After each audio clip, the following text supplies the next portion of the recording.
How's it going, guys? So, welcome to another podcast episode. We're joined by the great Jonathan Sumner, and Jonathan's going to tell us a little bit about himself, what he does, and yeah, we'll get straight into it. So, Jonathan, do you want to start? Who are you? What do you do? What are your expertise? Yeah, well, Thank you very much for having me. My name is Jonathan, and on Instagram and other social media handles, I'm known as the Depression Dietitian, and I'm a dietitian that focuses on mental health. And I support people through private consultations and helping them get through those barriers to reach their dietary goals. Amazing, amazing. And this whole podcast that we've set up, Jonathan, we Mm. want it to be very like at least 90% related to mental health, and Yeah, then the other like 10% is going to be like very like interesting stories that people have to offer. So it's a perfect combination to have you on, and we're going to learn a lot. So thank you again. thank you. So what is your main expertise? Are you looking at the people's mental side to help them with their diet, or are you looking at their diet to help them with their mental side? Well, it's more of it's like a chicken and an egg scenario. Yeah, it's a bit of both. Yeah, because sometimes, or most of the times, poor diet can cause poor mental health, because our brains are when we eat food, we're fueling our brains. So poor diet can fuel poor mental health, or poor mental health can fuel a poor diet, if that makes sense. Yeah. Because if you're like, for example, really simple example, if you're really low in mood, you just don't have the energy to cook a meal. So it's more of a chicken and egg scenario. Yeah. What comes first, the chicken or the egg? But Yeah. would people generally come to you? What are they looking for? Like, are they coming saying, I need to get control of my diet, or are they coming saying, I need to get control of my mental health? And then you go, these dietary tips will help you get control of your mental health. Like, what would be the general client that will come to you? What would they be after? The general client would be actually like, it's more like, hey, I need help improving my mental health, because there are lots of dietitians, there are lots of fitness professionals that are very, very well versed on improving other people's diet. Yeah. But from a mental health standpoint, I like to improve their mental health. Yeah, just gently providing nutrition. And sometimes for people who have mental health conditions, that mental health condition, like for example depression, might be the barrier for them reaching their goals. Yeah. So yeah, because when we check online, like for example, like because I specialize in depression, Yeah. recipes to improve your depression, and then there'll be a long list of like 20 ingredients. You have to Yeah. garnish this, you have to marinate it with this. But sometimes if you're really, really low in mood, like all you can manage is just a peanut butter sandwich, or just Yeah. like a ready meal, like Or whatever's most easy. Yeah. people that are in that situation probably get nearly stuck on takeaways and stuff like that, or fast food or whatever they can get, because they're just like, I'm not in the mood of doing this. I don't want to do anything. Like, so it's probably hard to get through that mindset. It's funny from our point of view, from the physical side, we coach people and stuff like that. What you see from a lot of coaches is just papering over the cracks of people's emotions. So someone might be suffering with depression, and they don't tell the coach, or the coach doesn't have the kind of intuition to kind of understand. So it's just like, oh, I'll help you get in shape and that'll fix the problem. But that'll only fix the problem for one day when they take a picture and they feel good about themselves. It doesn't actually correct anything for them mentally. Like, Absolutely. And I think it's important for fitness professionals like you guys that we all focus on individualized nutrition. It's not like a cookie cutter approach. You just give you this diet plan, this certain amount of calories, and you yeah, have to stick to this, or that means you're a failure. Like, it's really important to make it individualized to their mental health, to their medical conditions, their weight, and their current diet, what they've tried. So yeah, definitely important. so you said that the main kind of thing, or your specialization is in depression, and your name is the Depression Dietitian on social media. Mhm. What would you think are the kind of the main links between diet and depression? Like, or what can people do if they're in a depressed state to try and improve their mood through their diet? Yeah, that's a really, really good question. So I think it's more about meeting people where they're at, because some people may have depression, but they may be like going out several times a day, like going to the gym. They can manage their meals. It's just about choosing and educating them on their food choices that can improve their mental health. And on the other hand, there can be some people who can't even get out of their rooms. So it's more about like, where's their starting point? Mm. So if their starting point is like they can't even get out of their rooms, or they can't even get out of their house, then it's about like preventing deficiencies, because lots of mineral and vitamin deficiencies are associated with poor mental health. And also with a diet, what can they manage? What's that one little step? So it might be like a massive step, or maybe they're having like nothing for several days. What's that one little thing to get them going?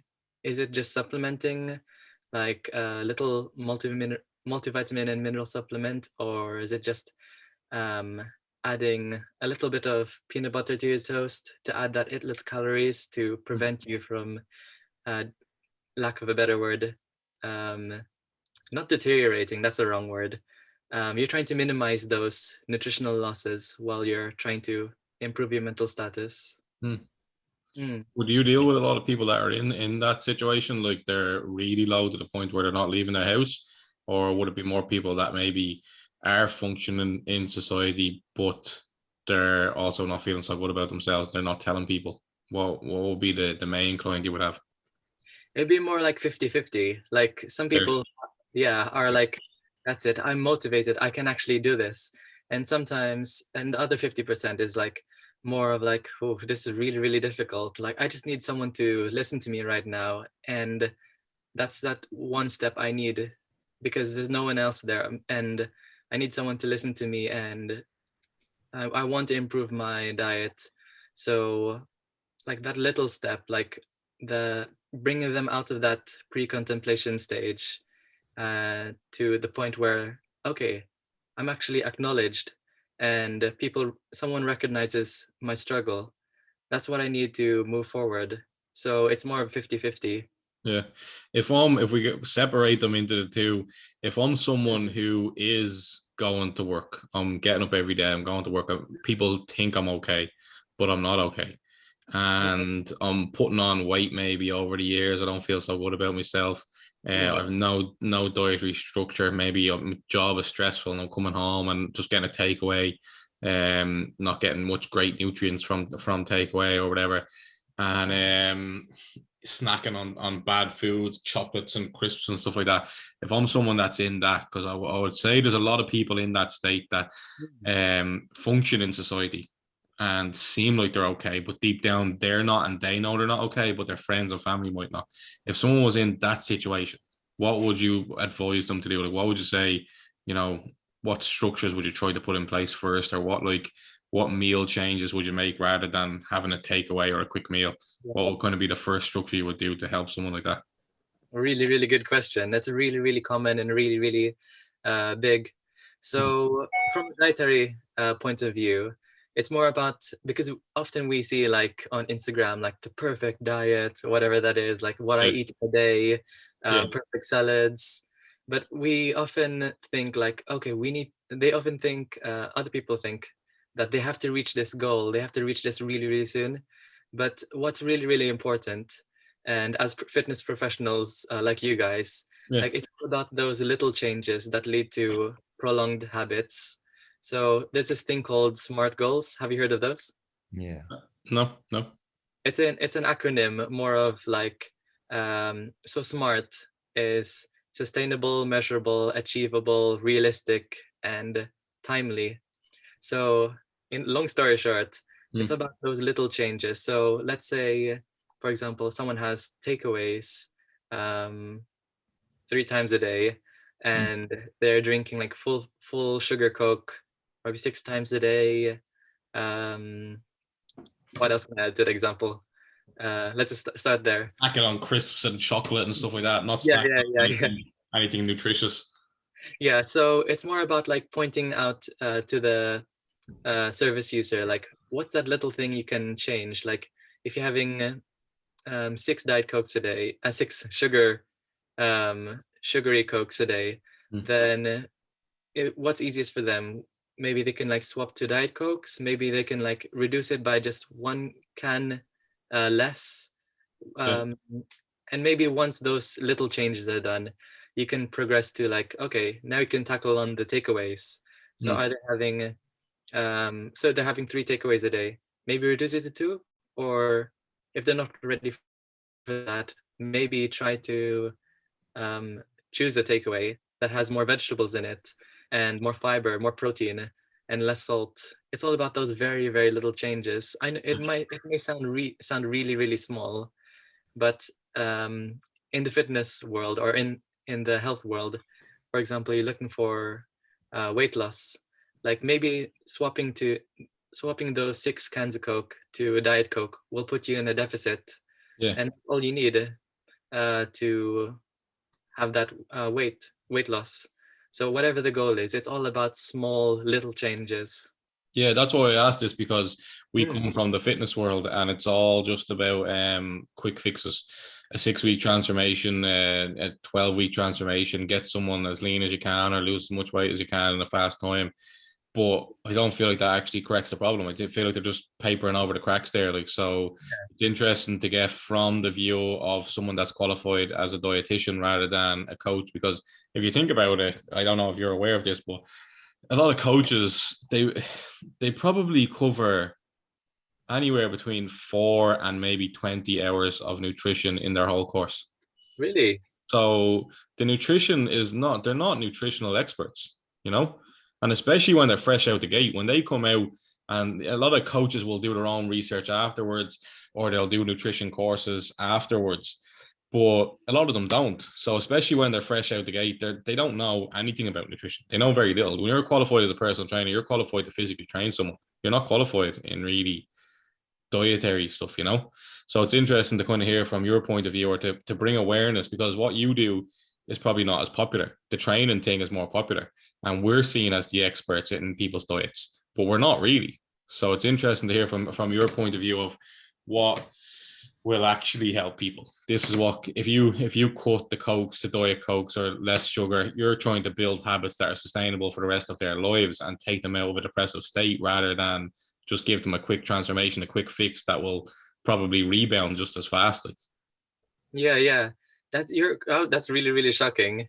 I did hear of, like, here in the UK, doctors within their 5 years, they have only had like 4 hours of nutrition training, and that sounds like ridiculous. Yeah. It's funny because years ago people would have went to doctors for like dietary advice, but they're not qualified in that. They're qualified in medicine. They're qualified to give you medicine. They're not qualified that way. When you think about it, like seriously, like just think about that for a second. Like that's just insanity, really, right? Yeah. It's just not right. No wonder there's so many unhealthy people on prescribed medication for things that they don't even need to be on, you know?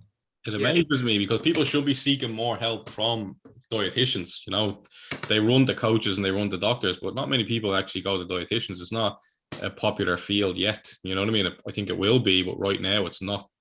I hope it will be, because, you know, it's the perfect road to get out to, you know? Yeah, I agree. And I think it's about also educating other people, other professionals, and even the common man or common woman, like, hey, we're here, and we work by evidence-based practice. So I know it's really easy to say, which is boring, like, oh, make those simple changes, those simple little changes, and that will lead to prolonged habits. But the evidence, it's been proven again, time and time again, by many research papers, that those little changes will actually lead you to your goals. And quick fixes, according to the evidence, will actually rebound you. I don't know if you heard of The Biggest Loser. Yeah, I've seen that show. So, yeah. So, like, for those who don't know The Biggest Loser, it's a show in America, in the US, and I think it's in other countries, but it was popularized in the US. So there will be these contestants who are basically like morbidly obese, and a personal trainer would just be shouting at them, then forcing them on really, really strict diets. And yeah, they do lose weight. It's more of a competition who can lose more weight, which is really strange. So they do lose weight in the end, and some people reach their goal weights, probably losing like 200 pounds or 300 pounds. And what they don't show is what happens after the study. So probably like after the show. So probably like 2 or 3 years, they all gain it back, or like a lot of them gain it back. Some even gain more weight than they started with. And it's because they didn't build those habits. They were more of like shocked into those, shocked into that, or pressured into that They're state. kind of forced to do something for a Yeah, short period of time. It doesn't yeah, change their life. Like, they're not changing their own habits. They're not making a conscious decision to change their own habits. Even like you see some of those shows and they have them out running at 11 o'clock at night in the rain. Like, as soon as that show's over, no one's going running at 11 o'clock at night in the rain. Do you know what I yeah, mean? They're probably going to, if they build a good habit, they might go for a run at a light jog at 6 o'clock in the evening after work, or they might go for a long walk. But they're not going to sprint up and down the road without that guy shouting at them. yeah, yeah.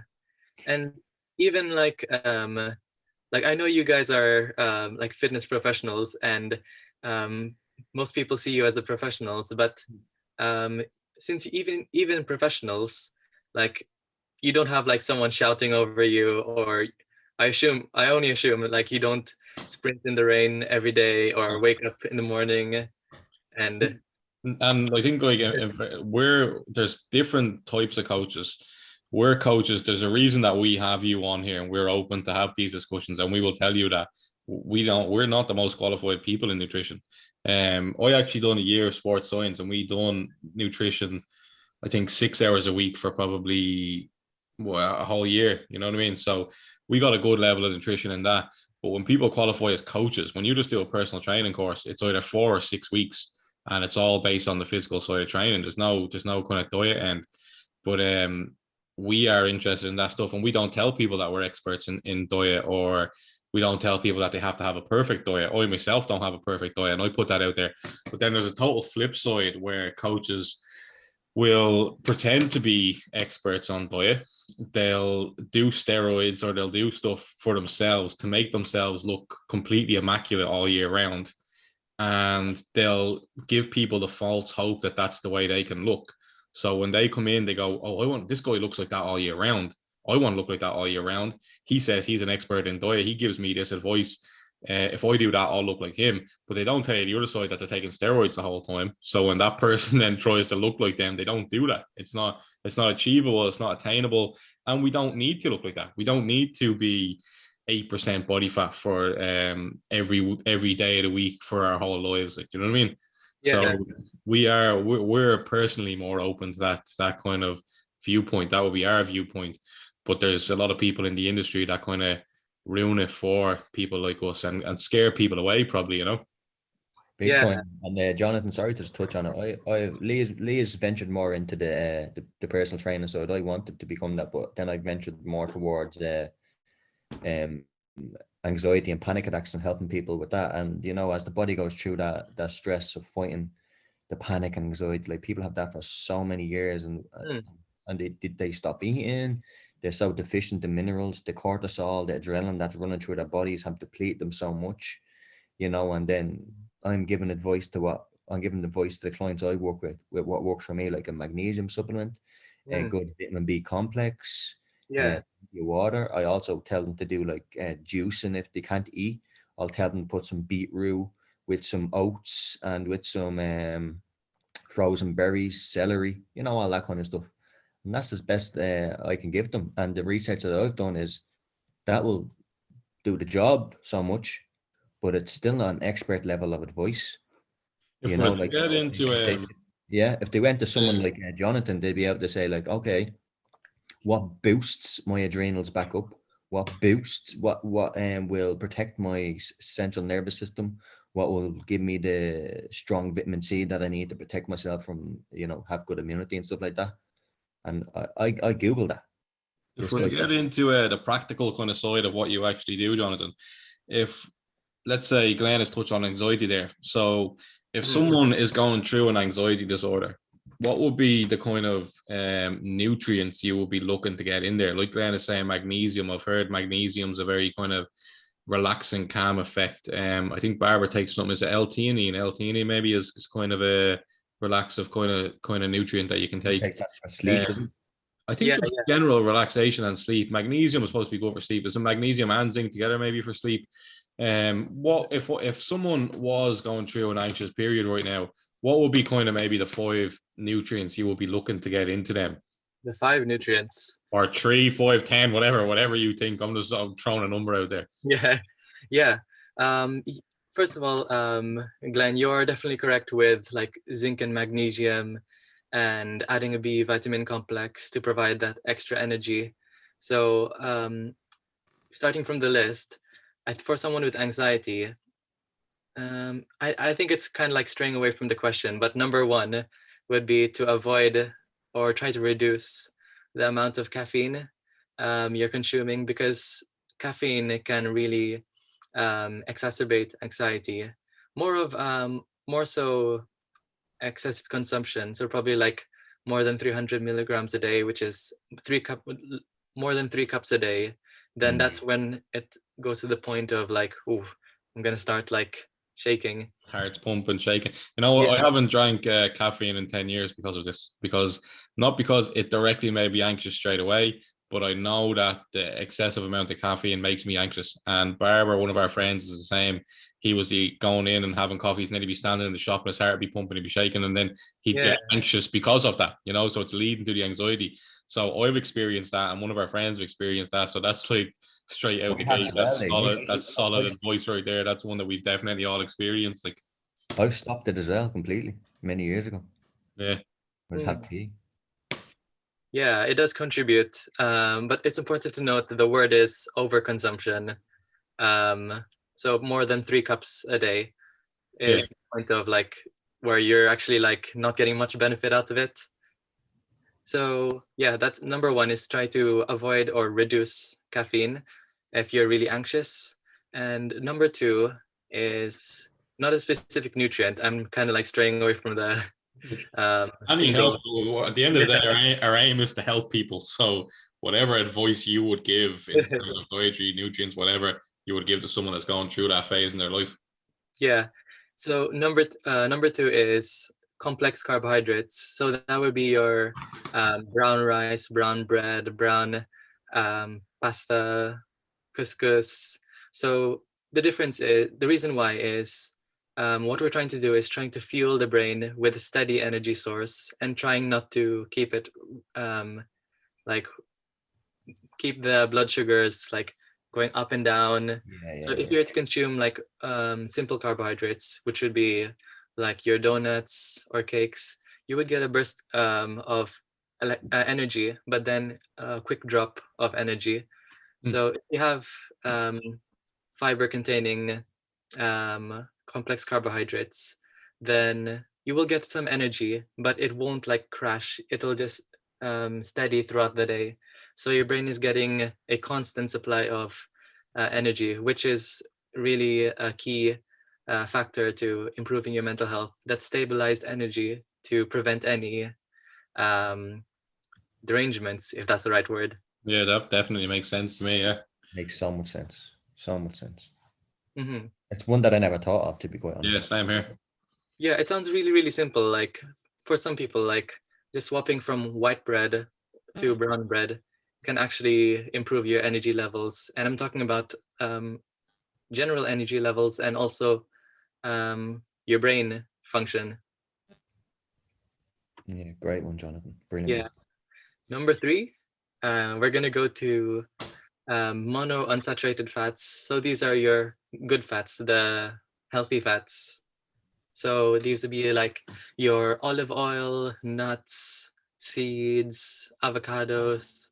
And the reason for this is, don't quote me wrong for this, but I keep forgetting the specific percentage, but probably like 60% of your brain is made out of fat. So it's really, really important to fuel your brain, as I said earlier, is with the correct carbohydrate source. And number 3 is the correct fat source.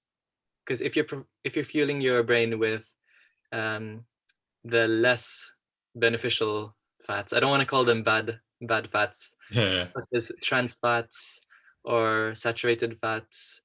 If you're fueling it with good fats, then that will lead to improved brain function. So your brain is full of like lots of neurons, probably like millions of neurons, and these pass on signals to signals in the brain and also throughout your body. And these little neurons have this little, going back to a little science lesson, the myelin sheath, which is the insulator of the, which is made out of fat. So for each signal to be passed on, it's jumping through each of these little synapses, which are made out of fat. So if you're providing those healthy fats, then you're promoting that cell signaling. So it's really, really important. Only like the simple practical advice you're giving here is not even considered in a day-to-day thought of diet.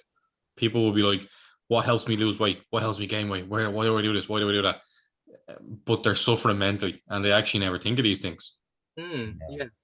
And from a simple point of view, like you don't have to have massive variety of like good fats. Maybe if you're struggling, then maybe it's simple as like pouring olive oil around your salad or pouring olive oil on your soup.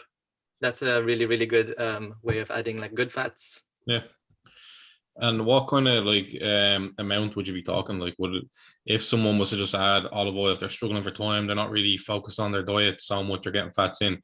If they were to just like have an avocado a day and throw olive oil on their salad or their dinner, would that be enough, or would they kind of need to get a little bit more? Or yeah, roughly like probably like 2 tablespoons of olive oil in your meal, or maybe an avocado or nuts.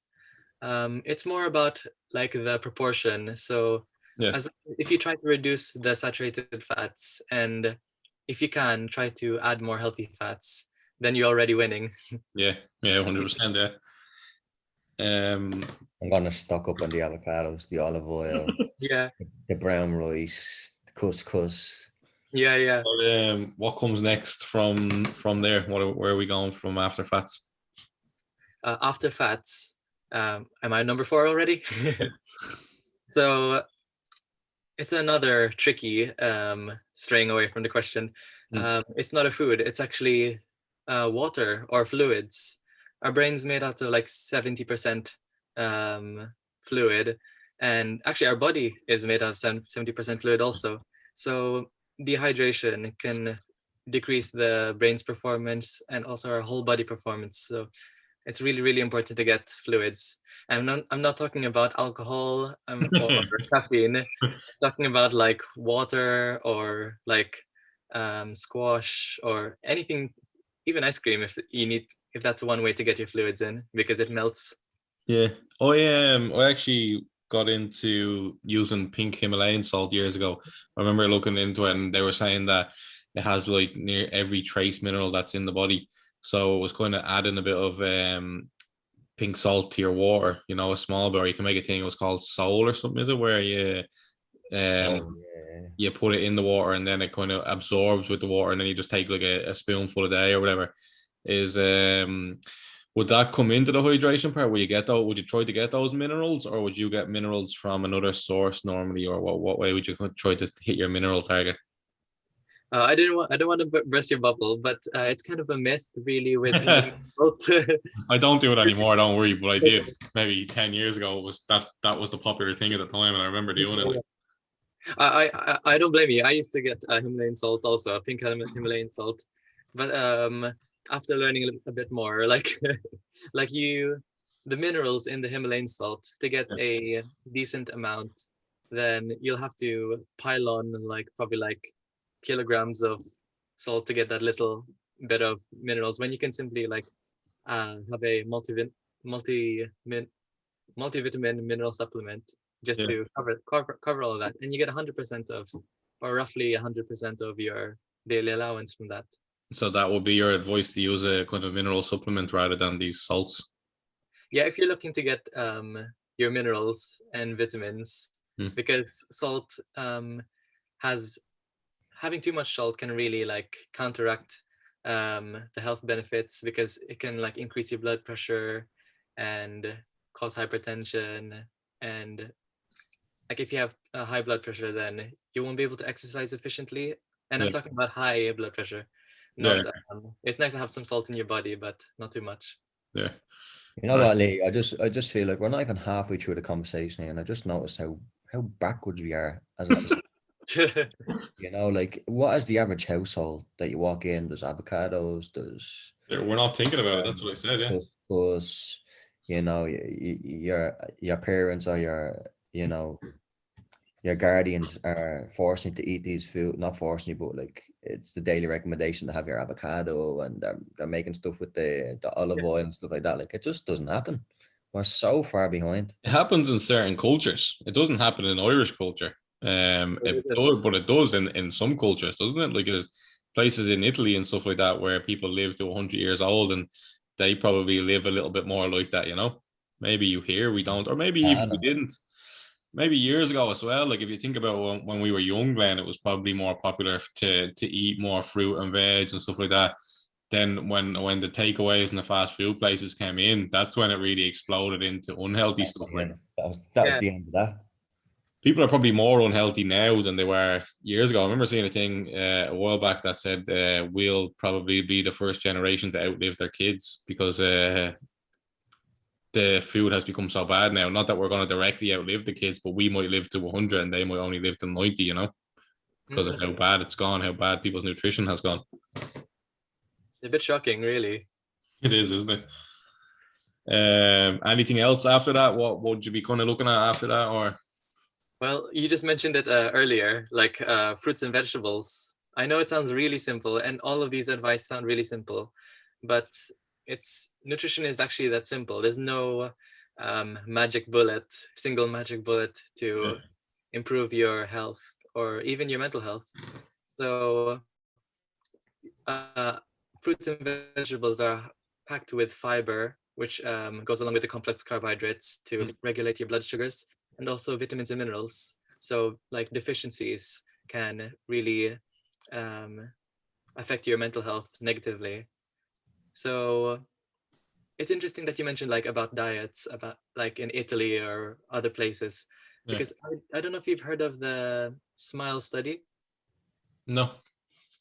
So, so the SMILE study was, as in like smiling, was a controversial study because it really, really shifted the news on like, oh wow, like nutrition actually improves depression and anxiety. So what happened in this study was it was a randomized control trial, and they put certain people on a modified Mediterranean diet and another group on social intervention. And the people who were put on the modified Mediterranean diet, a number of them, if I can remember, a third of them reached remission of their depression, which means they had no more symptoms at all. And what's really interesting is like they weren't forced on the diet. They had a dietitian that educated them on like what simple steps can you do to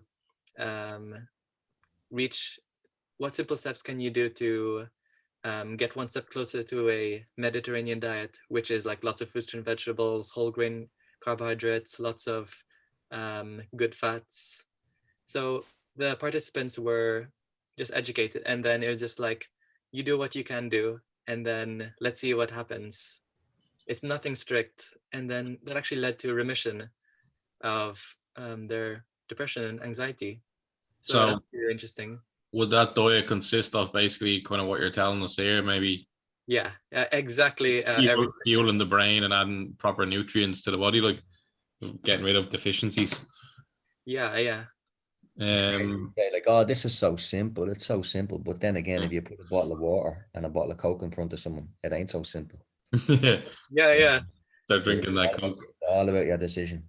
In terms of, obviously we've got the practical stuff that we can do through our diet, but like we were saying there, that the way people use magnesium or L-theanine, is there any supplements that you would say, if someone is going through anxiety, this supplement will help to balance you or make you feel a little bit less anxious, or might like the magnesium give you a better sleep if someone's struggling to get sleep?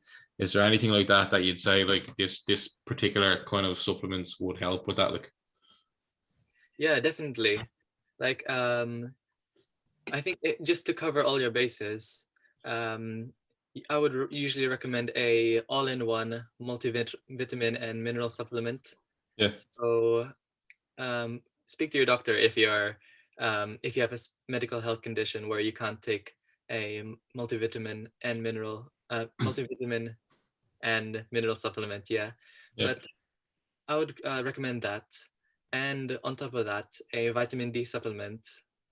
What have you guys heard about vitamin D? And Oh yeah, I was gonna say that, yeah, I have used vitamin D. I think the one I got is, I don't know what I have it there. It says like, you is got it it? I 300? Let me go check if this is the one here. I can read it for you. You can tell me if it's good.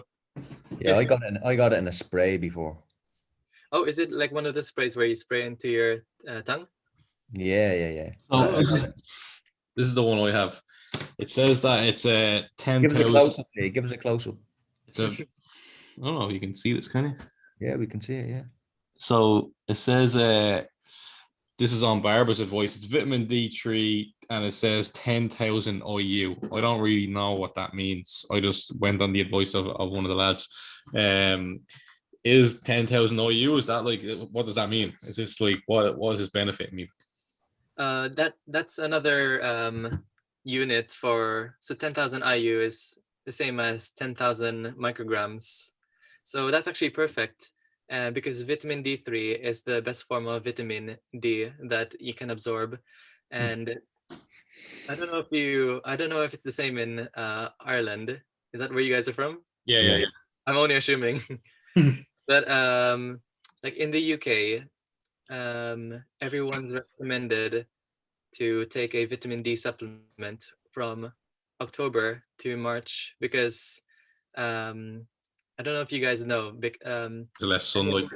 yeah, because Yeah. there's less sunlight and we get vitamin D mainly from our sun, Yeah. and it's not that much absorbed from food because we don't usually get enough. So we're recommended to, John? What's sun? What is sun? oh, sun as in Sun. sunlight. We're in Ireland. We don't get any of that. Never heard of it. Yeah, that's kind of why I took it, and I generally take it in the winter. Because someone was saying to me before, like if you think about how we actually feel in the summer, if it's a nice, we get 1 week of sun in Ireland, so that 1 week you generally feel happier, more relaxed, more kind of energized in good ways. So that's why I started to supplement vitamin D. Have you got more kind of, would you be able to explain to us more the benefits, or more in depth of what the benefits actually are like? Yeah, there's lots of benefits to vitamin D, and I'll probably like personally suggest like everyone take it like throughout the whole year or something, because aside from improving your mood, actually working from the mood bit, let me mention have you heard of seasonal affective disorder? No. Yeah. Yeah, so for those who don't know, during wintertime or October to March, the dark periods of the year, some people are at an increased risk of seasonal affective disorder. So it's also known as the winter blues, where you feel like really sad, or you just don't feel like doing anything during August, autumn time or winter time, and that's mainly linked to a deficiency in vitamin D, which is really really important. So It's like a state of depression through those years, right? yeah, Through those months. Sorry. yeah, it definitely is. Mm. So supplementing vitamin D can improve your mood, as well as vitamin D can also improve your respiratory health. So there was a big study when COVID was a new thing that people who had really severe COVID, they were hit with COVID really hard. They were really deficient in vitamin D, and because vitamin D is also linked to increased immunity if you're well supplemented. So there are lots of things to vitamin D, more than we thought. Yeah. Gonna start injecting that. Yeah. So Barbara wasn't bluffing about this, Glenn. Yeah, we have a friend who thinks he's a dietitian, Jonathan. But he was right on this one. He was right on it. Oh, yeah. He's educated on it. He spends a lot of time Gotta listen. research. Just because you mentioned COVID there, one of the questions I was going to get to later, but we might as well get to it now, seeing as you were on the topic. Is it a hoax? With the whole COVID, is it a hoax? Shit, you know anything about it being a hoax? With the whole COVID thing, obviously, even myself at the start was kind of like, you know, do we need to be looking at our health here? Or there's people that say probably hit with a shock when you're 45, 50 years old, and people, you know, died from COVID just because they were overweight or they weren't, their immune system wasn't working right, probably down to bad diets and being overweight. So if we're talking just from an immune system perspective, what would be kind of the key factors you would be doing, or what would you be adding, like the vitamin D, as you mentioned, or vitamin C, or what would you be kind of trying to get in just from an immune system or boost your immune system kind of? Yeah, I'd had, like I mentioned, like you guys mentioned, if you had COVID, or if you're trying to improve your chances of not getting COVID, then vitamin D is a really, really good shout, because countless studies have shown like if supplementing vitamin D reduces your risk of COVID. And I don't know where everyone stands, or people listening, but I also recommend getting the vaccine. That's the best way of reducing your chances of getting COVID. But even the vitamin D, like even if you do get it, could probably help you to fight it or make the symptoms less severe, like maybe. Yeah, definitely. And on the topic of if you do get it, I'd recommend just trying to eat what you can, trying to have more protein, because when people are hit with respiratory illnesses, our lungs are actually a muscle. So if you're trying to refuel extra protein, then you're improving your chances of recovery. And another thing to add on top of that is try not to be in a caloric deficit if you're poorly and hit with COVID, because your body needs to fight that illness. So you mentioned before, like people with 8% body fat, I mean, usually like on stage, if they're on bodybuilding shows, they're actually really, really high risk of getting like poorly, because like if your body is at really low body fat, like its immune system is really, really compromised. So I'm not saying everyone should like eat cake and everything, but try to meet your requirements, your maintenance requirements. On that topic, what would you think would be a general healthy body fat range? So not too low and not too high. Where do you think the kind of the healthy range is? Within 10% or 15%, it doesn't have to be exact, because I don't believe in exacts, but you know, what would be kind of a general healthy range?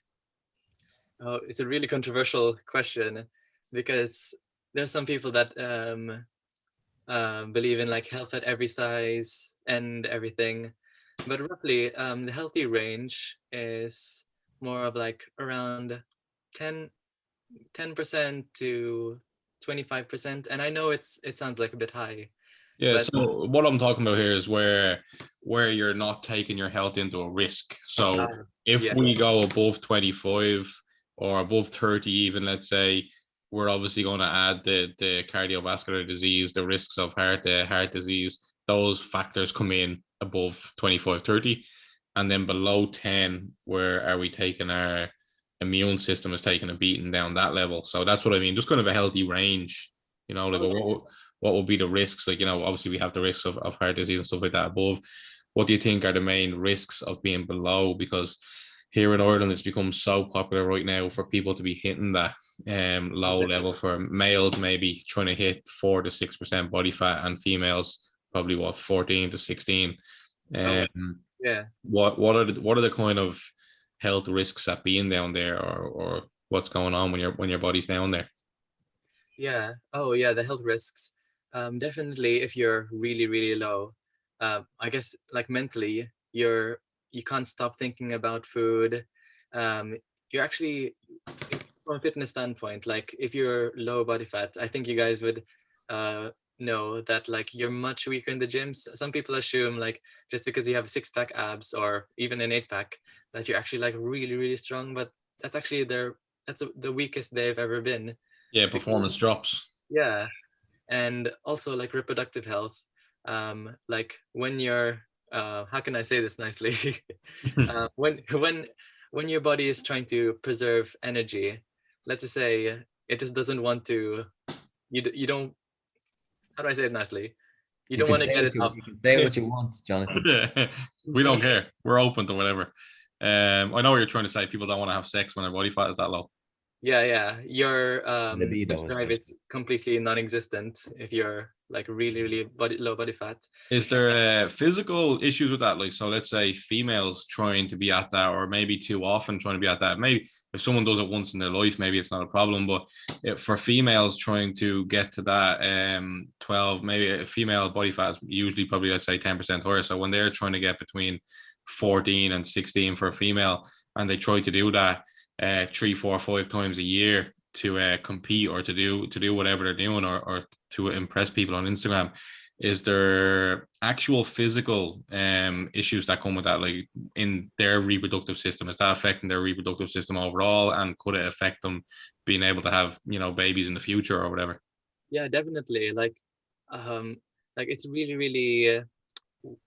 I don't want to be like that guy, but it's kind of like worrying to see, like especially women who are going really low body fat, because you can get like amenorrhea, which is like the loss of periods, and That's really common, yeah, really common. The very, very amount of girls that I've trained over the years that have come to me from other coaches and have lost their period for 3, 6, 12 months, 2 years even. Wow.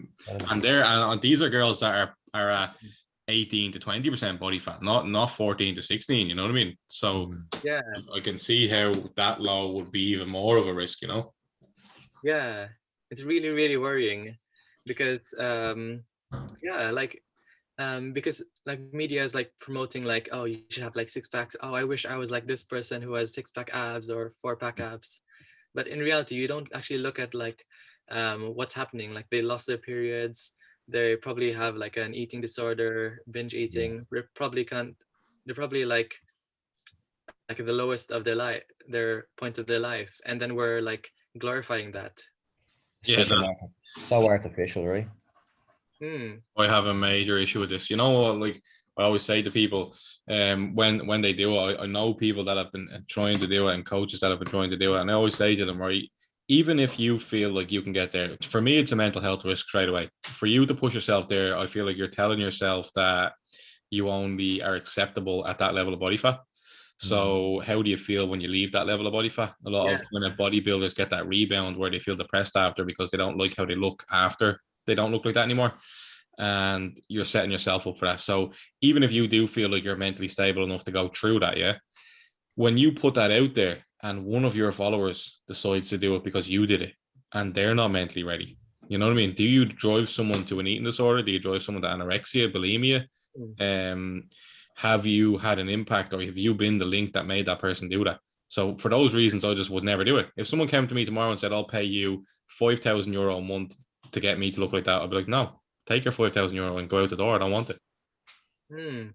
Yeah, no one, or like very, very few people talk about the post bodybuilding show, or post like after you get to a really, really low body fat, like the mental damage it can cause you. And let's say it triggers an eating disorder. Like it's not something you can just like get through in like a couple of months. Some people, like that single moment of being that low body fat and trying to get them out of it, that can trigger an eating disorder for like probably 20 years or 30 years or 40 years. It's really, really serious. Potentially ruin a large part of someone's life, like. Yeah. Yeah, it's incredible, really, when you look at that type of thing. And Crazy. for what? For a picture, or to go on stage and impress some people? What, like, for what, really? Yeah. Most influencers, fitness influencers, I don't know if you've noticed that what they do is like they take the best photos, Yeah. best as in like their leanest Yeah. photos, and they take lots of photos, and then they're constantly like posting them, recycling them, like, oh, it's wintertime, I thought everyone's trying to be bulking or gaining muscle around that time, or enjoying their Christmas dinners or whatever. Yeah. And oh wait, that person still has six-pack abs, but in reality he's probably just recycling his photos. Yeah. for And how does that make the person at home feel? When I've just Yeah. stuffed down my Christmas dinner and I'm looking at them, like, how does that make me feel? Like, it's pretty important for people to watch who they're actually following in those cases, to look and go, you know what, this is making me feel worse. Why am I looking at this person? Yeah, Yeah. there's so many areas, like you just got to be so self-aware, and it's just crazy, like it really is. Gotta watch who you Yeah. follow and be very self-aware and be well educated on what the actual implications can be from doing it. Hmm. Rebounds from them is crazy. Like, I've heard so many horror stories of how people feel after. It's mental. Actually, another thing to touch on from that, it's become really popular here. It's like the kind of the number one thing to do right now. And I someone said to me a few weeks ago, in this community, it's a small community, it's not that big. Someone said to me that they know 3 girls in the area that basically checked themselves into a mental health fucking facility to try and overcome anorexia within the last year. So 3 girls that she knows, 3 friends of hers, or that, you know, in the same kind of group or whatever, checked themselves in. So that's a very small community to have that number. So then yesterday, not even because you were coming on, just randomly, that thought popped into my head, and I Googled it from Ireland to see what the kind of the anorexia rates were, what was going on. Just Googled anorexia Ireland, and the first thing that came up was that last year, when COVID started to kind of a year later, the anorexia records went up from, I think it was like 62 people checked in 2019, and then in 2020 it went up to like 184. It was Wow. like a 70-80% increase in what went on in the amount of people that actually checked in. And that's not to say there's not others suffering too. Do you know what I mean? If the increase of who actually physically checked in for help went up that level, can you imagine how many people are suffering on a smaller level, or haven't checked in yet, or haven't gone to seek help? Yeah. There's so much like shame associated with it. Like people would probably like say like, oh, just try to eat more and everything, and that will stray them further away from help. And Yeah. it's really a damaging cycle.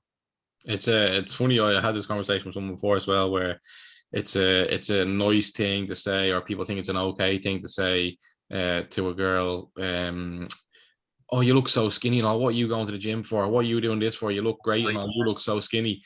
But we couldn't say to a person that was overweight, oh, you look so overweight. What are you eating that takeaway for? You know what I mean? So Yeah. people that are in that situation actually get hurt a lot more verbally by people, and nobody seems to consider it or care about it. Yeah. I think it's interesting to note, like, it's really important to take note of the way you word your clients, or the way you praise people's weights or comment on people's weights, because that Yeah, can really affect people's mental health. 100%. So Yeah, yeah, because some people, you have no idea what's going on in their life. Like they might be going through cancer, or they might be going through um, they might be not eating food to cope with their grief of a loved one's death or something. yeah, Then some people would go like, oh, you look really, really good, like, wow, what are you doing, what diet you're on? And in reality, like, that person's actually can't eat because she's really struggling, or he's really struggling, and we're actually praising that.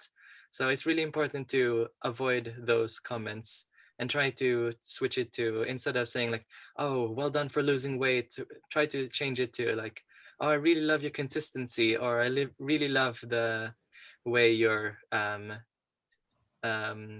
like your can't find another word for it.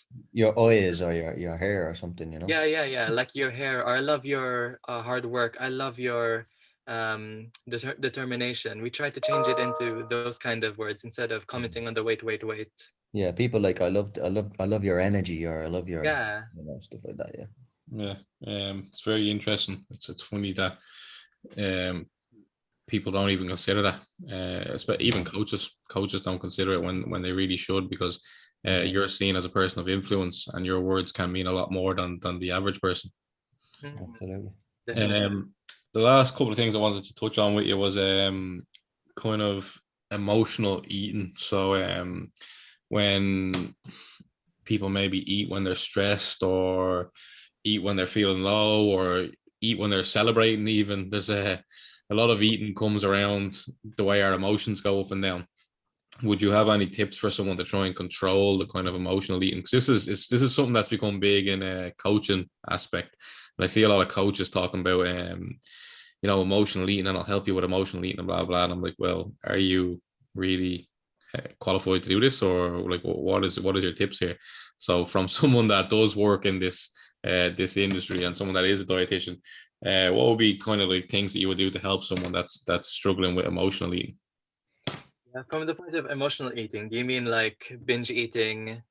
Yeah, binge eating because you're sad. Let's say, so you have a bad day, you come home and you eat a load of food and stuff like that. You get a takeaway because you feel bad. So it's related to the emotion. You didn't just get a takeaway because you wanted a takeaway. You got a takeaway because you felt sad or because you felt bad, and then you get the takeaway and eat a load of sides and a load of whatever. You know what I mean? Yeah. That's really, really interesting. It's really I think at that point it's not like mainly the diet point of view. It's more of like the external cause, the environmental cause that is triggering it. So I think it's mainly trying to focus on how can I manage this external or environmental thing causing it, because that's when it's not really linked to the diet. But if you can, like, it's all about making those little changes and acknowledging, like, okay, I acknowledge this is a problem, and what little changes can I make to um, not reduce the damage? That's the wrong point of view. But like, how can I cope with this in the least, in a way that can improve my mental health? Like, maybe instead of like maybe snacking on like chocolates, like maybe I can snack on like fruits with nuts, sweet dried fruits with nuts, instead, to get those benefits to fuel your brain. Because it just nearly becomes a vicious cycle if you think about it. If you feel bad or you feel sad, and then you always relating that to takeaway, then the next morning after eating a lot of takeaway, you probably feel shit too. So you're probably really hyping it on. Where if they took the advice that you're kind of giving us on foods that make you feel better, if they actually sat down or took 5 seconds and went, "Whoa, wait a minute, I'm gonna go and get that takeaway just because Sharon in the office pissed me off or gave out to me." Maybe I should, listen to what the dietitian said, and take these foods that are going to make me feel more relaxed and balance my energy overall, like stuff like that. Yeah, have to prepare it in your bag for work or something like that. Yeah, there's some foods that can like exacerbate that. Go on. I was just, as you guys are talking there, I was actually going to touch on something that happened in my life before, and as Lee probably knows this, so Lee, I was never one to always get takeaways and biscuits and bars. I'd never done that, and then around 2 to 3 years ago, I started to jog a lot and run a lot, and I started to crave sugar for some reason. So when I was out on long jogs, I'd stop into like little pit stops, and I'd get like let's say a Powerade or a Club Lemon with a chocolate bar, and I just said to myself, okay, this sugar will give me get me through. And then throughout that, like after running and doing this, I guess this habit over a constant time, next thing I knew, like I picked up, without knowing, like my brain got addicted to sugar, and I would literally go over to, let's say on the weekends, I'd go over and get an apple pie, like an apple tart with custard. I'd eat the whole thing. And that was never me, but we're not noticing the actual addictive chemicals that are with these foods that make you crave it. And I just thought this was all harmless because I was like skinny. I was jogging a lot, so I thought I was like, I'll just take this, I'll just eat this, drink this sugary drink, and it'll give me the energy that I need and the glycogen that I lost, stuff like that. And I just wanted to, I just had this craving for it, which I never had before. And next of all, then a couple of months on from continuously jogging and continuously then fueling myself with all this kind of sugary food, I picked up this addiction. Yeah, I was probably imbalancing you. So he was going through, Jonathan. He was going through kind of anxiety and stuff with that. So that's what the running was. What was his escapism. But when he was taking those sugary foods, he was probably getting the highs and lows that you were talking about earlier, where he would have been better off taking the complex carbohydrates and using those for fuel. Never thought about that. Yeah, it doesn't make a massive difference, even though it's like a really little thing. And I like to also touch on like, if on the point of like binge eating, like if you do binge, like try to avoid restricting, because you can get into, it's really, really easy to get into the binge restrict cycle. So, which is more of like, you try to binge on lots of foods, then you feel guilty, like, oh, I've eaten so many quote unquote bad foods and so many calories, I'm going to restrict. And then you restrict, and then you start to feel so hungry and think like, what am I doing to myself? I need to eat more. And then you just like binge again. So the treatment for binge eating, which sounds really strange, is to not restrict and try to get into the regular meal pattern. Like, okay, I binged last night, probably 10 o'clock, on like 2 pizzas or 3 pizzas or something, for example. I'm not gonna eat. Oh wait, no. The correct way to break the cycle is to have a breakfast and then have lunch and have dinner, or just have a regular cycle. Yeah. To get out of that guilt. Basically, just get back to it. Right away. Like everyone, messes up every now and again, has a bad meal or has a little binge here and there, but the important part is just to not let it spiral, really, isn't it? Like people get a Thursday might go, oh, I'll have a takeaway, and then they go, oh sure, it's the weekend now, it's Friday, I'll just continue this and I'll start fresh Monday, and then that becomes the pattern, and then it becomes very difficult to kind of reach your goal or to have a kind of a healthy balanced diet, because you're constantly in that binge restrict kind of cycle. Yeah, you're absolutely correct. And it's important to know that you shouldn't try to see foods as good or bad, because that contributes to the topic of binging, because you're likely to binge on the quote unquote bad foods. But if you try to get yourself out of the mindset of like, okay, this is good, this is bad, and just see food for its nutrients and the foods you enjoy. Like I didn't even know, like after like eating a few bananas, like, oh, like because I didn't eat bananas in a long time, because we didn't have them in the house. And I tried one and I was like, wait a second, wow, it actually tastes much better than I thought. And I tried to avoid them because not avoid them, but I just didn't feel like eating them because it's known as that healthy food. Yeah, you're snacking on other things, like yeah, it's much sweeter than I thought. And like I just add ice cream, and then it's basically a banana sundae. And I was thinking, oh, like we shouldn't see food as like good and bad. We should see them as their tastes and their experiences. Yeah. It's funny, like when you get into routines like that, I get into routines where I'm eating just general foods or whatever I want, and maybe not eating too extremely bad, but just eating like whatever I feel like, or having sandwiches in the evening instead of maybe fruit and yogurt and stuff. But when I'm in that phase, I would never go for the fruit and yogurt. But then when I'm in the fruit and yogurt phase, I'm like, why was I avoiding this? This is actually great. I enjoy this food. Yeah, definitely. It's interesting when you just switch the mindset and you get into the flow, isn't it? Like, yeah, big time. All disciplines, all habits. Trying to think, is there anything that I wanted to ask you that I missed on? Just this, I think we've flown the conversation in different ways, and things have popped up along the way that we planned on asking, but came in a different format. You know what I mean? So I'm just trying to make sure that there's nothing in here that I wanted to ask that we're missing out on that could be vital to help someone. I think it's great that that this conversation. I actually just got so much from it. I'm actually gonna go after we finish this and write stuff down. I'm gonna start googling the complex carbohydrates. Yeah. Well, And I'm gonna start like doing another little shopping list again for my nuts and seeds, my olive oils, and my avocados, and then a vitamin D supplement. yeah, since there's apparently no sun in Ireland, which I found out today. There isn't.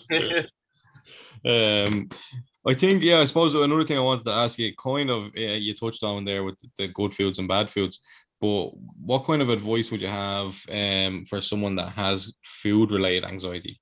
So if their friends are all going out on Saturday, we're all going out for a meal, they spend either the whole week or the whole day up to it thinking, oh, I need to restrict. The girls are going to make me go out and we're going to get a pizza or whatever, and they're doing extra cardio on a Saturday morning and extra cardio on a Sunday morning. Would you have any kind of advice for them to kind of calm that anxiety that's related to food or related to certain foods or certain high calorie foods or whatever the case may be?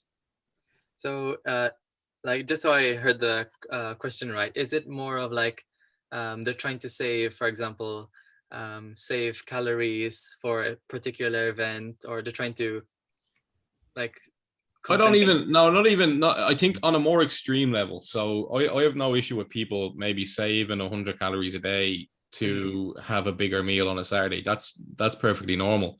Mhm. But when people go extreme and go, I have to save 300 calories a day, I have to do 4 cardio sessions this week because I'm going out Saturday. I better get out at 9 o'clock in the morning on Saturday and do 2 hours of cardio and then get back up Sunday morning and do 2 hours of cardio just because I'm going to go out for food on Saturday night. I'm going to get a pizza on Saturday night. Like, you know what I mean? Where it becomes an anxiety that they're thinking about it all week and they have to go overboard with their exercise just to have that food. Like, you know what I mean? Yeah. Well, those symptoms are actually like classic symptoms of anorexia. Yes. So, like, you're trying to like anxiety around food, trying to compensate for a particular event or trying to look good. So what I would recommend for those people who are trying to who have those behaviors is try to get help from people around you and try to speak to someone that you're like you have these behaviors, because although it's really simple, like it's really easy to um, not let other people know, and you can get throughout the whole week or throughout the whole month or throughout the whole year, and no one would know that you're really struggling, and you would slowly be deficient. um, you slowly start to lose weight, and then to the point where you lose your period, for example. So that's a tricky one for people who are what would you recommend? Um, Personally, I will be saying to them, you need to either speak to a dietitian or a therapist because there's something not right there. If it's that level, you know what I mean? If it's a little bit, if it's only like a small amount and they're feeling a little bit anxious about eating the food, I'll probably be going, maybe if we track your food for a month or 12 Yeah. weeks or whatever, and you learn that I can take out 100 calories a day and have 600 left over for Saturday, eat the pizza and I'll be fine, and kind of learn the kind of the way we can add it in moderation, you might bring your awareness to that. It's the fact that it's actually not that bad. But if it becomes too extreme, then maybe you need to go and seek professional help. Like, you know what I mean? Yeah, like it's more about like asking them like why are they doing it? Like what will they benefit from trying to restrict? Um like will you gain like lasting happiness, or is it something that I don't know. I Yeah, never came across that situation really. yeah. Maybe people don't tell you. They probably experience it or they have that food anxiety, but they never actually tell you. A lot of people won't tell you things what they're feeling like. You know what I mean? Even Yeah. I've never heard much about that either. So it is quite. It's quite common. See, you probably see it right in front of your face, but you don't realize it. There's if you look at the popular kind of girls on Instagram that are in great shape every day of the week for the whole year, those are probably the ones that are experiencing it. The ones that we're looking at and going, oh, she's really healthy, she's in great shape. Those are normally the ones that are experiencing it. And they won't tell anyone, but you'll see if you go onto their Instagram and you see they've had a night out and everyone else is dying the next morning at 9 o'clock there in the gym, and they're coming out afterwards with a big sweaty face saying, "Oh, great cardio session this morning. I needed that after last night." Like, you know what I mean? So they needed to burn off that. They feel like they needed to burn off that when realistically they don't. And what they're doing is just making that food more bad in their head, or making that experience more bad in their head, when they should feel comfortable to just go out and have some food with their friends, get up the next morning and do whatever you want to do. Maybe go for a walk. If you do want to go to the gym, go to the gym, but you don't have to. It's not a forced habit. You don't have to go and do that just because you had some food last night. Do you know what I mean? Yeah, definitely. Is there any other subjects? I don't think there's anything else that I missed. So I think we covered everything that I found important or wanted to know, or I think could help people. I think there's a lot of value in there. We've learned, me and Glenn personally both have learned so much from this experience. And if we have learned so much, I'm sure others are going to learn even more. It'll open people's eyes. The most important part for me, I think, is even understanding how food affects your mental health and your general well-being, because that's not really considered so much anymore. It's considered more, can food get me big and strong? Can food get me skinny and small? There's no real aim at can food make me feel good or feel bad, or what way is what I'm eating affecting me? So that's a major takeaway for me, and I'm happy that people are going to hear that and understand that a little bit better, you know. Yeah, brilliant, Jonathan, and I'd love to get you onto my podcast. I help a lot of people who have anxiety disorders, panic disorder, agoraphobia. I'd love to get you on I'd love to.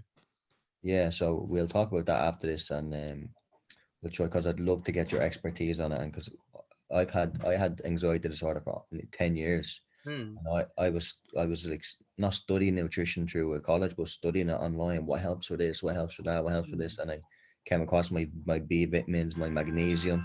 But one thing I never came across is the complex carbohydrates.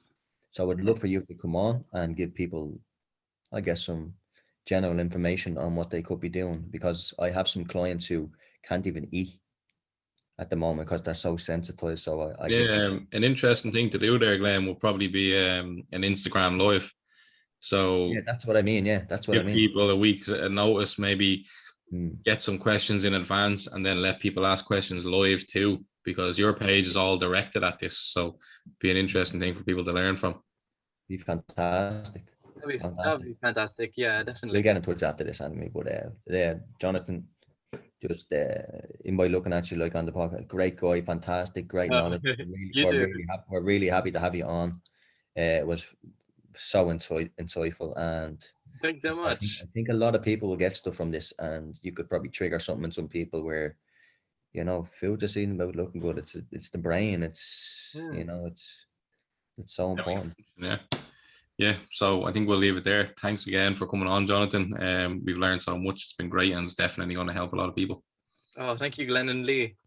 And Jonathan, where I'm sure a lot of people are going to be looking to find you. And where is your page? Is where Instagram? You're under the Dietitian. Is it Depression Dietitian? Yeah, the Depression Dietitian, or also known as the Dietetic Heart. So I'm on Instagram, and Twitter, and Facebook, and TikTok. If you wanna see me do some dances. Well, prepare for some Irish followers. Oh, with SAT. As good as you guys. When we're posting the episode, I'll put your Instagram on our Instagram, my main page, and the podcast page, so people will be able to go from there, and I'm sure they'll be able to find every other social media and your websites and whatever else you have from your Instagram. So we'll send them on to you. Yes. All right, Jonathan, we just done was it an hour and 15 minutes? Was it an hour and 15? Almost an hour and 20 minutes. Probably, yeah. We're very appreciative of your time.